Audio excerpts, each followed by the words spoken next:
Hey everyone, in today's video I'm going to show you how to dissolve an LLC. First is to decide the close. For example, for the sole owners, decide it yourself, like on to the multi-member, follow voting rules into your operating agreement or state law. 2 is to notify creditors. Send written notice with a claim deadline, usually 90 to 180 days.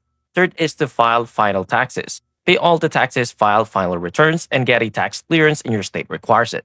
Fourth is to cancel licenses and DBAs. Notify and cancel all business licenses, permits, and DBAs. Fifth is to file dissolution papers. File articles of dissolution with your Secretary of State, include tax clearance if needed, and then close bank accounts. Clear all transactions, then close the business account.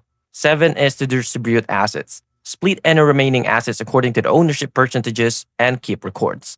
8 is to cancel contracts and notify stakeholders. End leases and vendor contracts, and inform employees and customers. And that's it.